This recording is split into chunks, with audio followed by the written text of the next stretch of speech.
Hello नमस्कार दोस्तों, स्वागत है आप सभी का फिर से डिस्क्राइब पॉइंट स्टडी जोन के इस प्लेटफॉर्म में।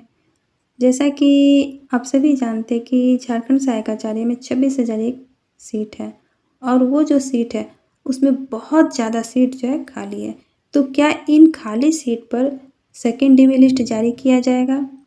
क्या वैसे कैंडिडेट इसमें आएंगे जिनका डिवी लिस्ट में नाम आया था लेकिन उनका फाइनल लिस्ट में नहीं नाम आया, या फिर वैसे कैंडिडेट जिनका सेकेंड डिवी लिस्ट सेकेंड जिला का काउंसलिंग वाला लिस्ट आ गया था लेकिन संशोधन के बाद उनका लिस्ट में नाम नहीं आया? तो जानेंगे हम लोग इसे आगे। ये जो 26,001 सीट है उस पर अलग अलग सब्जेक्ट के और अलग अलग क्लास के कैंडिडेट के लिए ये सीट था, जिसका एक बार अगस्त जो है उसमें रिजल्ट जारी किया गया था, जिसमें कुल अभ्यर्थी जो हैं 10,570 जो हैं इनका चयन किया गया था।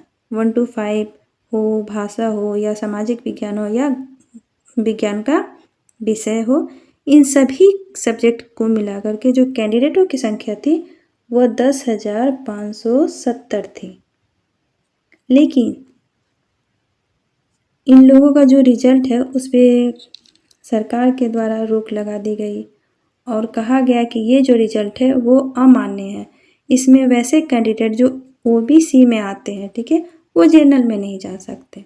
जब वो जनरल में नहीं गए तो उनका रिजल्ट पर रोक लगा दी अगर उनका संशोधन किया गया। आफ्टर संशोधन जो है ये रिजल्ट जब प्रकाशित किया गया तो उसमें जो है बहुत अधिक डिफरेंस पाया गया। 1122 कैंडिडेट को सारे सब्जेक्ट को मिलाकर के छाटा गया।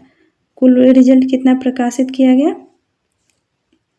तो आफ्टर संशोधित जो है रिजल्ट 9,448 लोगों का रिजल्ट प्रकाशित किया गया। आप यहाँ इसे देख भी सकते हैं कि जो एक माह पूर्व सफल घोषित कैंडिडेट थे उसमें 1122 अभ्यर्थियों को रिजल्ट से बाहर कर दिया गया। कुल 10,570 कैंडिडेट का शुरू में रिजल्ट प्रकाशित किया गया था और सेकेंड जो संशोधित रिजल्ट प्रकाशित किया गया उसमें 9,448 लोग ही सफल पाए गए हैं। क्या ये बात सही है? बातें तो कहनी नहीं चाहिए, लेकिन जेएसएससी जो खेल खेल रही है इसका शिकार आज नहीं काफ़ी टाइम से कैंडिडेट होते आ रहे हैं।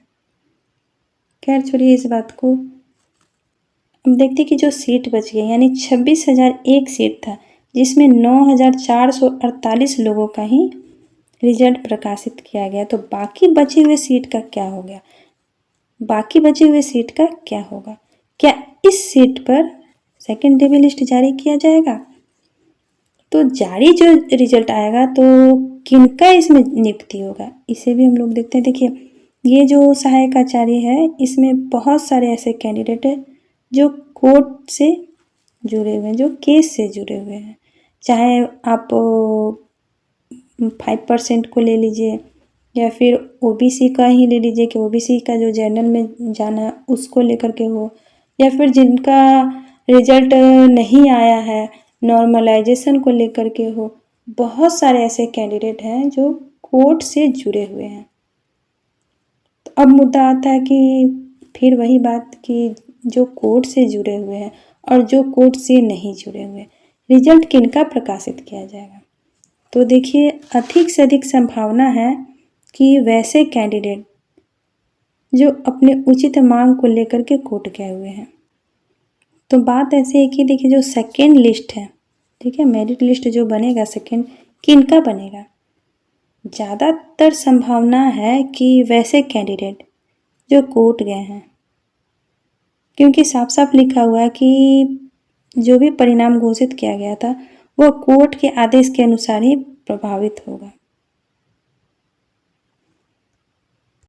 क्योंकि देखिए जो सीट बच गया है इसमें वैसे कैंडिडेट का रिजल्ट बहुत ज़्यादा बनता है जो कोर्ट गए हैं, किसी न किसी थ्रू वो कोर्ट से जुड़े हैं, उनके लिए भी है। क्योंकि देखिए साफ साफ लिखा है कि परिणाम जो घोषित किया गया है वो कोर्ट के आदेश के अनुसार से प्रभावित होगा।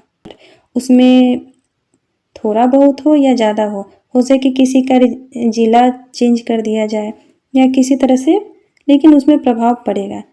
ठीक है, देखिए सेकेंड डिवी लिस्ट निकलेगा तो किनका निकलेगा। आगे देखते हैं कि वैसे अभ्यर्थी जिनका डीबी हो गया है और जिनका फाइनल में नाम नहीं आया, उनका भी संभावना बनता है। जो अभ्यर्थी कोर्ट गए हैं, उनका भी सेकेंड लिस्ट में संभावना बनता है। फिर वैसे कैंडिडेट जिनका संशोधन के बाद रिजल्ट नहीं आया, वो कोर्ट के द्वारा आगे बढ़ सकते हैं, क्योंकि जेएसएससी का कहना है कि मैंने पूर्व में जो रिजल्ट प्रकाशित किया उसमें बदलाव शिक्षा विभाग के द्वारा किया गया था। तो सरकार से अपने जायज़ मांग के लिए कोर्ट जाना आपका हक है, जिसे पूरा भी किया जाएगा। जिनका रिजल्ट अगस्त में प्रकाशित किया गया था, उनका दोबारा रिजल्ट प्रकाशित होगा, क्योंकि आपका मांग जायज़ है। इसका जवाब कोर्ट भी मांग रहा है। देखिए, ये जो अभी बहुत तरह का केस चल रहा है, उसमें जेएसएससी के जो सचिव हैं, उनसे जवाब मांगा गया है कोर्ट के द्वारा कि आप जो पूर्व में रिजल्ट प्रकाशित किए थे, उसको क्यों दोबारा संशोधित किए हैं।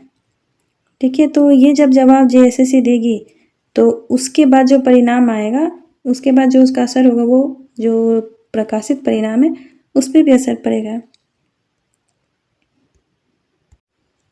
तो इसका जवाब तो कोर्ट भी मांग रही है। चाहे जवाब जो भी हो, जेएसएससी हारेगी और 99% चांस है कि कैंडिडेट ही केस जीतेंगे। इसीलिए जिनका रिजल्ट नहीं आया वो विचलित ना हो, धैर्य बनाए रखे, क्योंकि कहा भी गया है कि सत्य परेशान हो सकता है लेकिन पराजित नहीं। इसीलिए पिटिशनर जरूर बने। जो पिटिशनर बनेगा उनको नियुक्ति मिलेगी, ये तो तय है। और जैसा कि आप सभी जानते भी हैं कि जो इससे पहले टीजीटी हुआ था, सोनी कुमारी का केस ले लीजिए, और भी बहुत सारे केस हैं, उसमें भी जो पिटिशनर बने, जिनका मार्क्स कम भी था, पिटिशनर बने, तो कोर्ट के द्वारा ये आदेश वो लोग खुद से पारित करवाए थे कि एज ए पिटिशनर सबकी नियुक्ति होनी चाहिए। देखिए, चूँकि हम लोग सब जानते हैं कि ये जो सहायक आचार्य है, इसमें सीट बहुत ज़्यादा खाली है। केवल 26,000 एक सीट में ना केवल 9,448 सीट ही भरा हुआ है, बाकी सारे सीट अभी खाली है। तो इसमें किनका होगा? जो पिटिशनर बने हैं। फ्रेश कैंडिडेट का तो चांस बहुत कम ही है, क्योंकि देखिए, जो लड़ेगा वो पाएगा। यहाँ पे तो सीट है तो मारा मारी तो होगा ही, तो जो लड़ेगा वो पाएगा। तो मैं यही कहना चाहूँगी कि देखिए, ये वैकेंसी 9 साल से पेंडिंग में था। इस वैकेंसी को चालू करने में भी सब कोर्ट का ही माध्यम से इसको भी स्टार्ट किए हैं। कोर्ट, सुप्रीम कोर्ट के ऑर्डर के द्वारा ही नियुक्ति भी हो रही है। ये जो प्रक्रिया चल रही है, ये सुप्रीम कोर्ट के आदेश के अनुसार ही हो रही है। तो वैसे कैंडिडेट जो किसी न किसी माध्यम से इसमें जुड़े हैं, चाहे वो नॉर्मलाइजेशन को लेकर के हो, या 5% आरक्षण को लेकर के हो, या फिर ओबीसी जनरल का जो कंडीशन है उसको लेकर के हो, या एक्स्ट्रा कुछ भी, कोई भी कारण से कोर्ट से जुड़े हैं, तो उनका सिलेक्शन होगा ही होगा। इस बात को आप मान लें। और आप लोग जो नहीं जुड़े हैं, किसी के साथ भी अपना मैटर को समझें और जुड़ जाएं। अंततः सीट ज़्यादा है, चांस है कि आप लोग का हो जाएगा। तो बने रहें इसी तरह के अपडेट के लिए। इस चैनल के साथ फिर मिलते हैं नेक्स्ट वीडियो में। धन्यवाद।